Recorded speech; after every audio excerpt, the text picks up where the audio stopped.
manifestement, il ne gagne pas beaucoup de temps sur le relais. C'est surtout Guillaume Le Varlet qui a mis de couche, lui.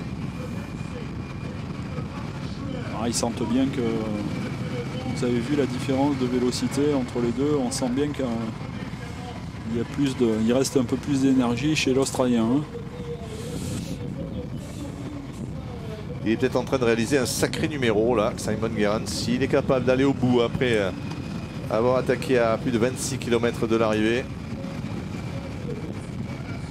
ça pourrait être un grand moment de vélo. Et ça commence à s'agiter ici sur la ligne d'arrivée à Fayence, tout en haut de cette côte de Tourette Fayence, 1 km pardon, avec des paliers, on vous le disait, à près de 25% qui vont faire très mal. On va voir sûrement quelques coureurs derrière monter en zigzagant dans ces derniers hectomètres de la course. Alors les maillots orange, c'est Roubaix. Maillot blanc, c'est Coquille de la Pomme Marseille. Et toujours David Moncoutier en serre-file.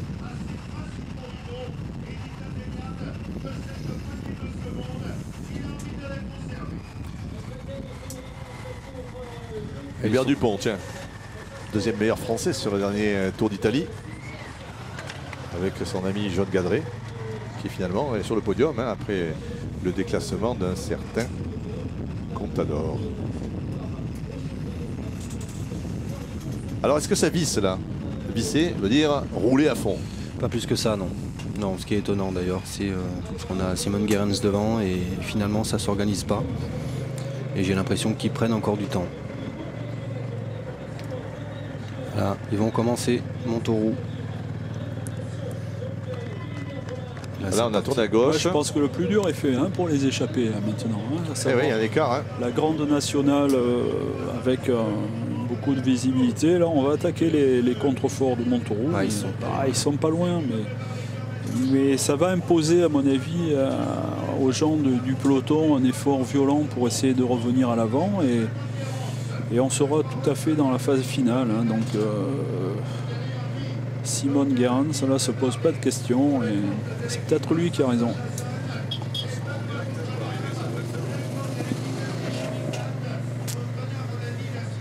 Alors vous me dites quand ça commence à monter pour le ça moment. monte. On y est déjà là. Ça y est, on y est. On n'est pas dans le mur, mais ça commence à monter sur Montauroux, tout à fait. On voit beaucoup de verre à l'avant du peloton, me semble-t-il. C'est Robcar qui préparerait quelque chose pour un certain Thomas Vauclair, Pierre Roland. Je pense que Thomas a quand même quelques ambitions. Il va pas jeter l'éponge. Allez, Simon, en Australie, vous n'avez jamais vu une telle pente. C'est pas possible, elle n'existe que dans le Var. Et voilà, là, vous le disiez, notre rouleur Benoît Vregonard, il a mis la flèche. Il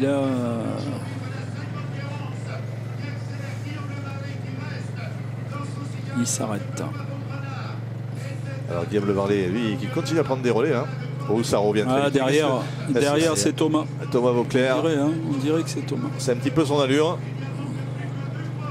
Oh là là, et comme il va revenir avec une facilité. Chaussures jaunes, casque vert.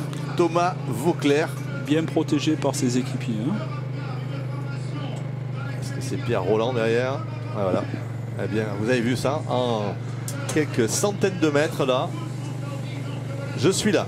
Sur ton porte-bagages. On sentait que le peloton pouvait accélérer. Kiernan Locke, non? Ah oui, attention. Kiernan Locke qui n'hésite pas à partir. Et voilà. Et qui regarde derrière tranquillement. Le favori de Raymond Poulidor qui est en train de tester, de juger. Qui est en train de promener son vélo là. Alors, on a Thomas Vauclair quand même qui s'est craché. Simon Gerrans apparemment. Qui regarde derrière. Oh là là là là, quelle facilité. Ah, Thomas l'a regardé. C'est toujours Guillaume Le Varlet, ça? Par contre, Thomas Vauclair a marqué le pas. Il a coincé. Il a coincé. Qui est là, c'est un coureur de Sanofi. C'est pas Lazio Bodroghi. Est-ce que ça serait Julien Alfares? Eh ouais. C'est Julien Alfarès, ça. C'est un petit grand gabarit. Il n'est pas aussi grand que ça, Julien Alfarès. Mais je peux me tromper. Le coureur de Manosque. Ah non, c'est bien lui. Julien Alfarès, le coureur de Manosque, qui revient qui essaye de revenir. Il a du mal, il a du mal. Ah, il laisse filer. Il le laisse filer. Ah, il est facile. Hein. Oh, il est facile. Là, je pense qu'il faut qu'il regarde devant, hein, parce que là, c'est terminé. Il n'y a plus personne derrière lui. Allez, écoutez, pour le moment, il n'y a que Julien qui s'accroche. Julien Farès qui reste. Hein, où on en est dans la côte, là? On n'est pas encore au pied du dur. Oh là là là là là là. Là, c'est la partie facile. D'accord. Allez, Julien Alfarès qui a fait la jonction. Qui récupère un petit peu. Jonathan Tiernan-Lok qui ne laisse pas toutes ses forces. Il va en remettre une couche, non? Attention, ça revient un petit peu derrière. Coureur de la Movistar. Il y a les coureurs de Source Jason qui sont au devant aussi. Alors, Romain Hardy, le leader, est en train de remonter un petit peu. Replacer, mais ah oui, Thomas Vauclair, vous le voyez à gauche là. Ça ne sera pas pour lui aujourd'hui. Philippe Gilbert. On voit aussi le champion Rojas, le champion d'Espagne. Rémi Di Gregorio. Il y a aussi Christophe Lemével. Christophe est là aussi. Rémi Di Gregorio. Alors, cette attaque de Movistar. On va être au pied du mur dans quelques secondes.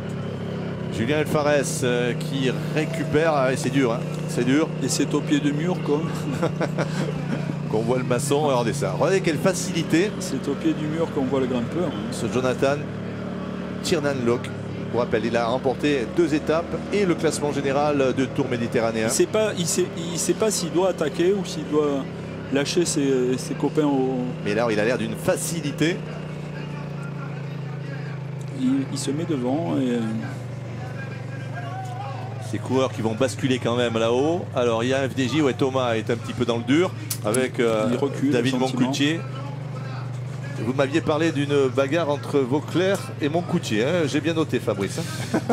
Écoutez, ça y est, on est au pied du mur. Là.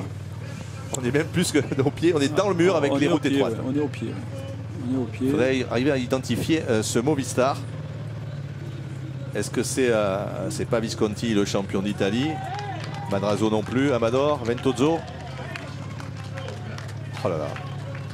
Là, ça se monte en combien, ça? Charlie. Ouais, au niveau du développement, là. Ouais, 23, 23, 24, 23. 42. 39. 39. Avec Thomas, très encouragé, vous voyez. Et hein, voilà, ça y est, c'est terminé. C'est fini? Ouais, c'est terminé. Enfin, c'est vous qui le dites. Il y a un petit groupe quand même qui s'est ça y est, eux c'est terminé pour les premiers. Voilà, on est sorti du goulet. Avec Julien Alfarès toujours placé, c'est bien, il s'est refait la cerise un petit peu. Ah, ils sont pas nombreux. Alors il y a un FDJ, il y a un Source Jason, un Movistar. Et là on est sur un grand replat vers Calian, donc ça va se regrouper gentiment. Hein. Allez, est-ce qu'il peut revenir là sur ce replat, Thomas? Sans problème. Ah, il secoue la tête. Hein. Secoue la tête, ouais, mais... Alors, belle démonstration de Tiernan-Lok. Hein. Voilà, il s'est promené carrément. Est-ce que c'est Rémi Poriol de la FDJ? On a un Source Jason, un Movistar, ils seront 7, 8, 10 là. Ah, ça peut revenir derrière. Ouais, ça revient. C'est pas fait. Non, ça revient. Il reste 10 km. Dans 10 km maintenant, on connaîtra le vainqueur. Je pense qu'on le connaît là, déjà. De cette étape. On peut le connaître. Sait-on jamais, Charlie? On peut le connaître. Mais c'est vrai qu'il nous a fait une impression formidable, hein, ce Britannique. Qu'on ne connaissait pas. Hein. Même Thomas, hier soir, nous a avoué qu'il en connaissait beaucoup de coureurs dans le peloton international. Il n'avait jamais entendu parler de Tiernan-Lok. C'est apparemment un très, très bon coureur hein, qui avait stoppé le vélo pour poursuivre ses études et qui, au vu des résultats de ses copains, a décidé de s'y remettre. Donc, après 2 ans dans une équipe anglaise de 2e division, il obtient aujourd'hui le fruit de son travail. Il a beaucoup couru en France, hein, du côté du VCOB, et puis aussi à Etup quelques semaines ou quelques mois. Et il a failli signer chez Sky. Peut-être qu'on va s'en mordre les droits hein, du côté de Sky, l'équipe britannique. Il y a quand même un gros effectif hein, chez Sky. Hein, donc, allez, une douzaine d'hommes là, un regroupement. Ça se regroupe. Ça va se regrouper. Alors qui va-t-on retrouver? Est-ce que ces hommes-là vont conserver suffisamment Alors Julien Alfarès, c'est le premier, casque rouge. Derrière lui, Tiernan Lok. Il y a Rémi Poriol qui est en 4e position. Décidément, les coureurs provençaux sont à la fête.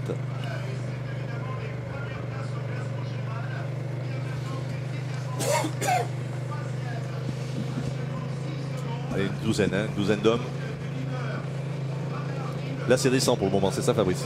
Oui, ça descend et ensuite ils vont traverser donc, Calian. Et la descente relativement dangereuse quand même, hein, donc il faudra faire attention. Sinueuse, étroite. David est là, mon coutier avec le maillot jaune. Ah oui, non, Rémi Poriol est dans un groupe derrière avec David Moncoutier, avec Romain Hardy. Avec les favoris, Philippe Gilbert. Avec Laurent Mangel, Philippe Gilbert, Fofonov. Il y a aussi le Rojas, l'Espagnol, champion d'Espagne. Et alors devant, ce sont des coureurs de la Sors-Sojasun. Belle opération là. Est-ce que Brice FEU est dans le coup là? Le grimpeur qui était quand même longtemps avec un petit écart là, qui se fait. Brice FEU qui est avec Cyril Bessy, Laurent Mangel, Jérémy Galland, Jonathan Hiver aussi qui peut faire quelque chose. Guillaume Levarlet qu'on a vu à l'avant tout à l'heure. Julien Sémon qui laissait dans les petits premiers hier et Anthony Delaplace aussi. Le jeune coureur de la Sors-Sojasun qui était dans les 20 premiers hier au sommet de la petite bosse de la Croix Valmer. Ça c'est le deuxième groupe de poursuivants avec Rémi Poriol qui ferme la marche avec David Moncoutier. Étonnant, toujours étonnant, hein, David. Hein. Il a attaqué la bosse en dernière position. Ouais. Il est quasiment devant au sommet. Quoi. Et Romain Hardy qui reprend les opérations, qui tente de revenir. Le leader de la course qui a, je vous rappelle, 6 secondes d'avance sur l'homme qui est en 2e position dans ce groupe. Le Britannique Jonathan Tiernan Lok. Qui fait une grosse impression. Hein. Ça serait à lui d'essayer de combler l'écart, mais bon, sur cette partie descendante, place aux descendeurs. Alors là, on sort de Montauroux, c'est même direction. De Calian. On sort de Calian. On sort de Calian, on va rejoindre le plateau. Pour Calian, où est arrivé la course il y a 2 ans. Allez, on va dans quelques secondes maintenant. À 4-5 km de l'arrivée, puisque là c'est une longue descente. Et on va connaître le vainqueur.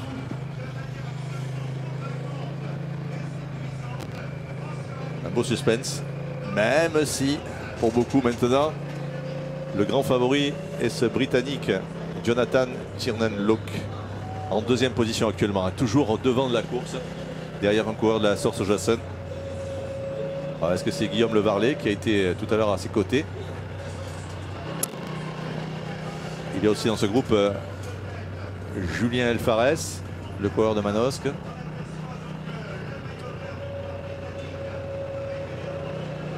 Un coureur de la Garmin, est-ce que ça serait Christophe Lemevel? On l'espère. Christophe Lemevel qui n'était pas trop mal placé tout à l'heure. Est-ce qu'il a réussi à se joindre, lui aussi ancien vainqueur du Tour du Haut-Var? C'était il y a 2 ans. Un Montauroux sur des pentes tout à fait similaires. Allez, une attaque. Ah oui, maintenant on n'a plus le choix. Et ceux qui ne sont moins bons grimpeurs. Avec Julien Elfares. Non, ouais, Elfares qui est en 2e position, qui suit. Est-ce que c'est un Endurant qui a suivi? Oui, j'ai vu. Il y avait un coéquipier. Il y avait un équipier qui était là. On a essayé de faire le point. Oh, superbe, Romain Hardy, le leader qui est revenu tout seul à la pédale. Ça, c'est une... Oui, il faut qu'il récupère, Romain. Beau numéro, lui aussi. Hein. Il va, s'il perd, il perdra avec les honneurs aujourd'hui. Il est revenu dans ce groupe d'une dizaine de coureurs. Est-ce que, voilà, notre ami Tiernan Lok, qui est vraiment l'épouvantail, hein, ce peloton. Peut-être qu'on ne va pas rouler derrière pour ne pas lui amener... Les coureurs qui virent à droite. Donc ils sont maintenant à 5 km de l'arrivée. Le coureur de la Big Mat, c'est bien ça. C'est le coureur, c'est Thibaut Pinot, un Tacanet qui est en train d'essayer de regrouper, de revenir sur un coéquipier. Là, le 74, il s'agit de Simon. Non, c'est pas Simon Guérand, c'est encore lui. Non, parce qu'il n'a pas le maillot de... Le 93, là, il n'y a pas d'erreur. C'est Julien Elfares. Et le 127, eh bien, c'est Julien Simon. Petit grimpeur aussi, qui aime bien. Alors là, un coéquipier de Simon Gerrans. Allez, le meilleur jeune. Thibaut Pinot. Simon Clark. Et là, on n'est pas loin du pied de la bosse. Hein. On n'est pas loin, on est à 2-3 km de l'arrivée. Simon Clark, 4 hommes. Derrière, le groupe de Tiernan Look avec Romain Hardy. Allez, on fait le tour de quelques ronds-points. On va se rapprocher très rapidement de cette dernière bosse. On doit être maintenant à 4 km de l'arrivée. Avec une prise de relais là, on tente de s'organiser. Clark, l'Australien, Thibaut Pinot. Simon Clark qui était devant hier, hein, qui porte le maillot blanc du meilleur jeune. Qui fait 5e. 5e hier. Ah ben ouais, ils ont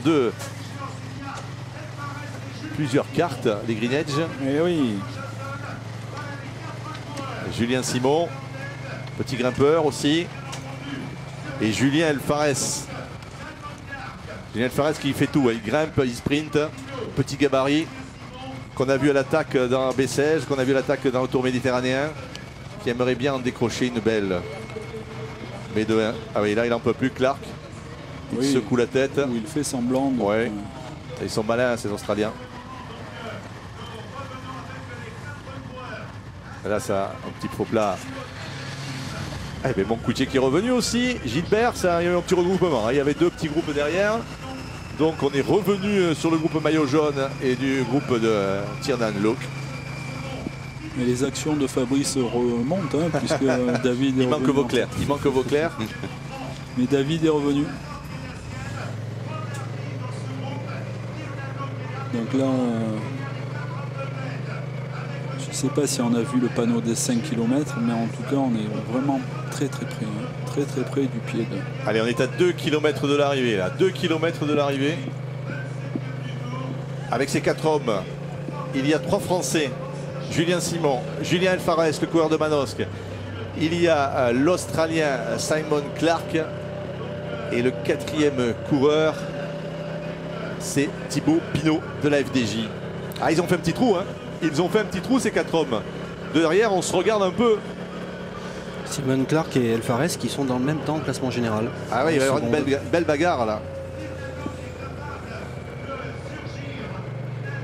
Alors pour les reconnaître, hein, c'est le casque rouge, Julien Elfares. Le maillot blanc, c'est le Thibaut Pinot, c'est le meilleur jeune sur cette course. Et là, on va tourner dans quelques hectomètres à droite pour aborder cette bosse. J'ai envie de dire en cascade avec des paliers, avec des pourcentages qui vont aussi faire très mal au mollet. Avec des paliers de plus en plus durs, c'est un peu la caractéristique. Hein. Plus on monte et plus il y a de pourcentage. Ces 4 hommes, s'ils vont au bout, peuvent remporter le Tour du Haut-Var, puisqu'ils sont à moins de 12 secondes à l'écart. 15 secondes du leader, Romain Hardy, qui est dans un groupe juste derrière. Ah, ça va se jouer à rien du tout. Hein. À rien du tout. Et le maillot jaune n'a toujours pas perdu. Hein. Il s'est vraiment bien défendu hein, tout au long de cette journée avec ses équipiers.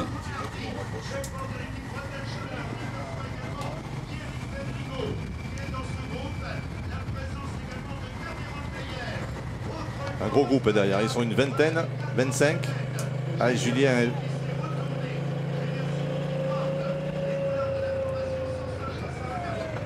Julien Elfares. Alors, est-ce que c'est là? Ça y est, dernier kilomètre. On y est. Et tout de suite, vous allez voir, ça va monter plutôt tranquillement au début. Enfin, tranquillement, c'est un doux euphémisme. Mais après, il va y avoir des paliers avec des pourcentages énormes. Là, c'est encore correct. Quoique. Moins d'1 kilomètre. 4 hommes en tête, 3 Français. Pinot. 200 km dans les jambes. Hein. Julien, donc Simon. Julien qui marque le pas. Ouais.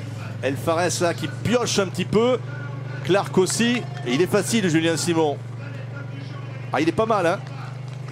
Faut pas qu'il flanche, il est long, hein. Il est long le mur. Est-ce qu'il connaît cette côte? Parce que c'est vraiment très particulier. Hein. Des paliers. Voilà, là un petit moment de récupération ici. Et on va se retrouver encore dans des murs. Ah, puis à l'arrière du peloton, le peloton ne revient pas hein, apparemment. On est à 500 mètres là. Julien Simon qui est à 11 secondes du leader, hein, Romain Hardy. Alors, est-ce qu'on va voir surgir derrière le groupe du maillot jaune. Toujours pas. Toujours pas. Julien Simon qui en donne beaucoup. Qui est parti pour une belle victoire. C'était maintenant. Hein. C'était maintenant. Ah, il a fait un joli trou. Lorsqu'il va tourner sur la droite, ça va être terrible. Il vaudra mieux qu'il ne regarde pas le sommet parce que... Julien Alfarès qui tente, lui, en rythme, de revenir peut-être. Voilà, là on aborde une pente terrible. Et regardez qui arrive derrière. Regardez qui arrive. Et l'anglais qui est en train de refaire son retard. Tiernan Look qui est en train de revenir comme une bombe. Tiernan Look est en train de revenir. Il a déjà repris Clark. Il est en troisième position. Pinot. Il est en train de revenir dans la roue de Julien Alfarès. Julien Simon, lui, est seul.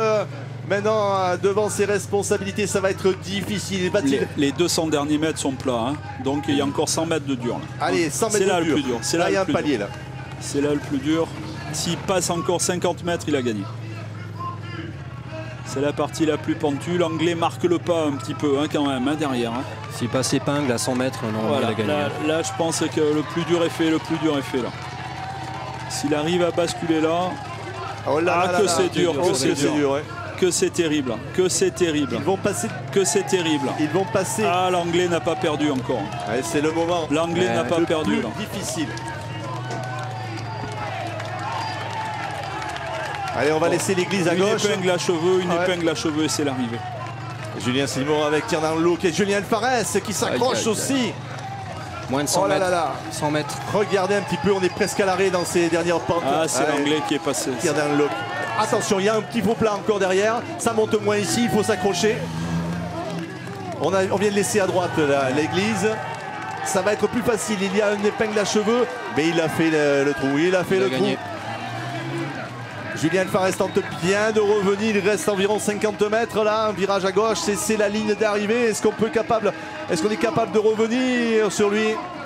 L'anglais Jonathan Tiernan Look, malgré le retour de Julien Alfarès, va remporter cette deuxième étape du Haut-Var et remporter par la même cette ours du Haut-Var. Deuxième Julien Alfarès. Superbe donc victoire Julien Alfarès, deuxième Julien Simon qui va venir troisième et Romain Hardy qui va être dans les 10 premiers. Il lui a manqué pas grand chose à Romain Hardy, le coureur de Bretagne et Schuller. Superbe. Il faut qu'il fasse le sprint. Sprint. Il a plus de 10 secondes de retard. À mon avis, il va falloir contrôler tout ça rapidement. Mais le vainqueur 2012 de ce Tour du Haut-Var matin, eh bien, c'est étonnant, surprenant. Jonathan Tiernan Look avec la Stras qui en franchit. Et Raymond Poulidor avait raison. Ouais. Raymond Poulidor, 75 ans d'expérience. Regardez ça. Jonathan Tiernan Look de l'équipe Endura Racing qui s'impose de pas grand chose devant Julien Alfarès, le coureur de Manosque. Qui avait bien dosé son effort. Hein. Ouais, qui avait laissé s'épuiser un petit peu Julien Simon. Julien Simon qui termine troisième. Belle arrivée, vous voyez un petit peu les dégâts qui ont été faits. Il y a une vingtaine de coureurs qui ont franchi la ligne d'arrivée ici à Fayence. Ben voilà, Charlie, beau vainqueur. Une petite connotation de Tour de Flèche Wallonne hein, avec le mur de Huy. On n'en est pas loin, ça y ressemble fort. Fabrice Gougaud, on a vécu, on l'avait un petit peu annoncé.